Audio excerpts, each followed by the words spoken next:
नमस्कार सभी साथियों को। आज की वीडियो में बात करने वाले हैं यूपी पुलिस 244 पदों कांस्टेबल पदों में जो भर्ती है उसके री एग्जाम की डेट अनाउंसमेंट हो चुकी है, आप लोगों को पता है। साथ में उसके बारे में बात करेंगे कि क्या एडमिट कार्ड सभी के जारी होंगे, और जो ट्रेवल पास है उसके बारे में थोड़ा डिटेल में जानकारी करने वाले हैं, किस तरह से क्या क्या चीजें किन किन के साथ होने वाली है। ठीक है, क्या जो एडमिट कार्ड है आप लोगों को पता है कि जो इसका री एग्जाम डेट है वो 23 अगस्त से लेकर 31 अगस्त तक का आप लोगों को शेड्यूल बन चुका है। यानी 5 दिन एग्जाम होने वाला है, और प्रत्येक दिन जो है 2 शिफ्ट चलेंगी, और मतलब एक दिन में लगभग एक शिफ्ट में लगभग 5 लाख बच्चे मतलब पेपर देने वाले। ठीक है, ये तो आपको नॉर्मली सबको पता है, लेकिन जो आप लोगों को जो डाउट निकल के आ रहे हैं, आप लोगों को जो कंफ्यूजन क्रिएट हो रही है माइंड में, वो ये हो रही है क्या एडमिट कार्ड सभी के जारी होंगे। जिन्होंने पिछली बार जो पेपर देने नहीं गए थे, क्या उनके एडमिट कार्ड भी आएंगे। कुछ बच्चों के मैसेज आ रहे थे कि क्या सर जो ओएमआर सीट भरते समय मुझसे कुछ गलती हो गई थी या कुछ मिसमैच हो गया था, क्या मेरा भी एडमिट कार्ड आएगा। तो भाई ये समझ लो कि आपका ना आप उस कंडीशन पे आ चुके हो जैसे कि आपने फॉर्म फिल हुआ है, आपका फॉर्म बिल्कुल सबमिट हो चुका पूरी तरीके से। तो आपने पहले पेपर दिया हो 17 और 18 फरवरी को, आपने एग्जाम दिया हो या नहीं दिया हो, आपने कोई मिस्टेक की है या नहीं की है, या आपने कोई पूरा टॉप नंबर का सवाल मतलब टॉप नंबर का पेपर कर दिया, कुल मिला के जो है अगर आपने पेपर दिया है नहीं दिया है, पूरा एक सुनहरा मौका मिल रहा है आपको। जो आपको री एग्जाम जो हो रहा है सभी के एडमिट कार्ड आएंगे। ठीक है, अब एडमिट कार्ड कब आएंगे इसके बारे में बात कर ले।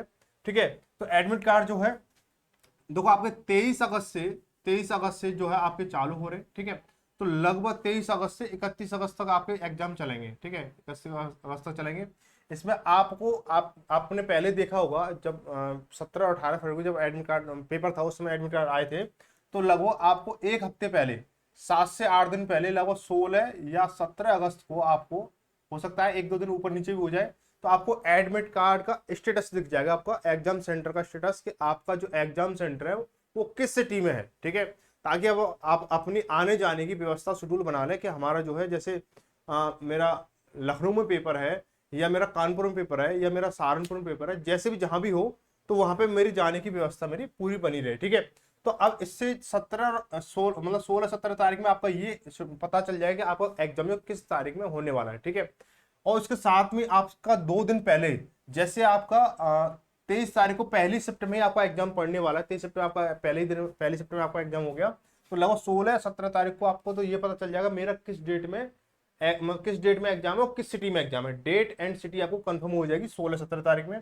इसके बाद में आपको 21 अगस्त को, अगर आपका एग्जाम जो है 23 अगस्त को पहली शिफ्ट या दूसरी शिफ्ट में है, ठीक है, तो आपको यहाँ क्या होगा कि आपको 21 अगस्त को ये पता चल जाएगा कौन से कॉलेज में है, कौन से कॉलेज में है और कौन सी शिफ्ट में है। ठीक है, कौन सी शिफ्ट में ये आपको पता चल जाएगा। ठीक है, तो ये तो चीज हुई क्लियर कि आपको एडमिट कार्ड कब आएंगे और कैसे कैसे क्या क्या प्रोसेस रहेगा, ये चीज है।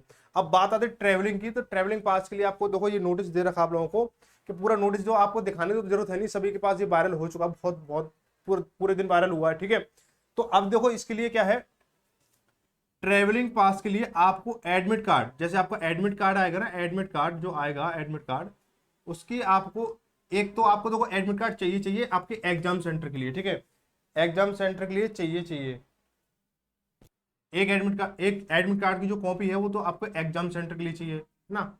उसके साथ में बोला गया है आपको दो अतिरिक्त कॉपियां और निकालनी है उसकी। दो अतिरिक्त कैसे, दो अतिरिक्त निकालनी है।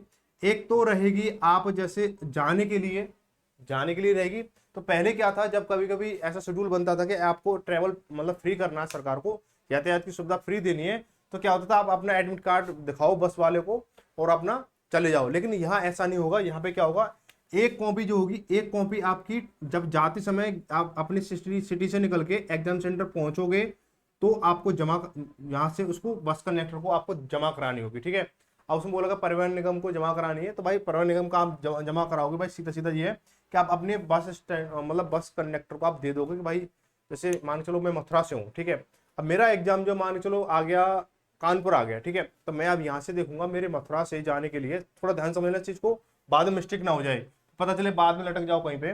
जैसे मथुरा से पेपर आ गया मेरा कानपुर। ठीक है, कानपुर पेपर आया है मेरा, तो कानपुर के लिए मैं पहले देखूंगा कि डायरेक्ट बस मेरे पास है, डायरेक्ट सुविधा है कि नहीं है। तो डायरेक्ट सुविधा के लिए क्या करेंगे, अगर डायरेक्ट सुविधा है तो मेरा एक जो कॉपी होगी वही काम कर जाएगी, एक कॉपी यहाँ से जाने के लिए और एक कॉपी यहाँ से वापस आने के लिए।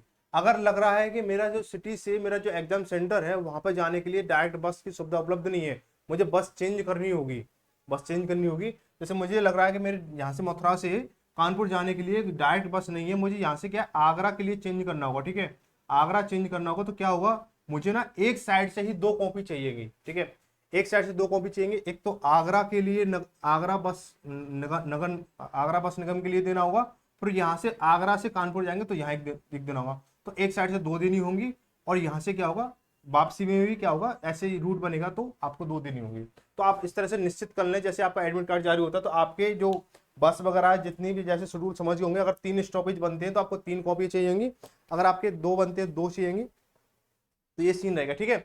अब बात करें, ये तो आपको हो गया यूपी वाले बच्चों के लिए, ठीक है। अब बच्चे बोले कि अदर स्टेट वाले जो बच्चे हैं उनके साथ क्या होगा, क्या उनको प्रोवाइड करिए, मतलब फ्री जो रहेगा उसकी यातायात का जो रहेगा फ्री रहेगा या क्या रहेगा अदर स्टेट वालों के लिए, अन्य राज्य वालों के लिए। तो देखो भाई, जैसे अब आपको मान लो कि आपका आगरा सेंटर है, ठीक है, आगरा सेंटर है, ठीक है, आगरा सेंटर है, और आप हो दिल्ली से, ठीक है, आप दिल्ली से हो, आप दिल्ली से, ठीक है, आगरा सेक्टर, तो दिल्ली से आगरा आने जाने के लिए डायरेक्ट बस सुविधा उपलब्ध है, ठीक है।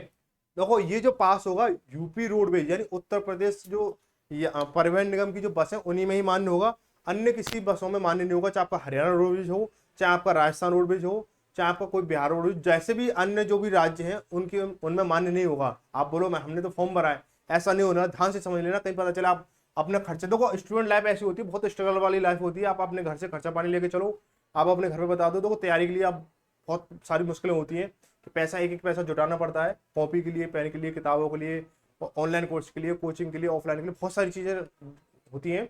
तो उसमें आप घर पे बोल दिया फ्री ऑफ कॉस्ट आना जाना, तो घर वालों ने बोल दिया भाई ठीक है भाई जाओ, है ना भाई, 100 200 500 1000 रुपये दे दिए भाई। अब पता चला कि आप मान चलो आप राजस्थान के उदयपुर सिटी से हो, उदयपुर सिटी से हो, उदयपुर, ठीक है, उदयपुर सिटी से, तो अब आपका सेंटर आ गया आगरा, ठीक है। तो क्या उदयपुर से आप आगरा फ्री में आओगे? बिल्कुल नहीं आओगे, आपको उदयपुर से ऐसा एक स्टॉपेज देखना होगा जहां से यूपी रोड भी चलती हो, ठीक है, समझ गए ना। जैसे भरतपुर तक जा सकते हो, भरतपुर से क्या आप यूपी रोड पकड़ लेंगे तो वहां से आपको हो जाएगा। यानी आपको जो यातायात जो फ्री दिया जा रहा है वो केवल आपको उत्तर प्रदेश परिवहन निगम में ही दिया जाएगा, अन्य किसी राज्य की बसों में नहीं होगा, ये क्लियर कर लें, ठीक है। तो ये बहुत इंपॉर्टेंट बात थी आप लोगों के लिए कि आप लोग देखो जरा सा ही आप थोड़ा डगमगाओगे और तो थोड़ा दिक्कत हो जाएगी। अब बोलोगे कि यहाँ से लेके उदयपुर से दिखा के चले आएंगे हम, तो ऐसा नहीं होगा, समझ लेना सारी चीजें। तो भाई इंपॉर्टेंट बात यही थी। आगे जो भी इंपॉर्टेंट इन्फॉर्मेशन होगी, जैसी भी इन्फॉर्मेशन होगी, अगर आपको और कोई डाउट है, मुझे लगता है मैंने सारे डाउट क्लियर कर लिया आपके एडमिट कार्ड से रिलेटेड, तो अगर कोई भी फिर भी कोई डाउट है तो आप क्या करेंगे, आप कमेंट सेक्शन खुला हुआ है, टेलीग्राम चैनल ज्वाइन कर लें, जो भी शॉर्ट नोटिस वगैरह जो भी कुछ होगा वो आपको मिलता रहेगा।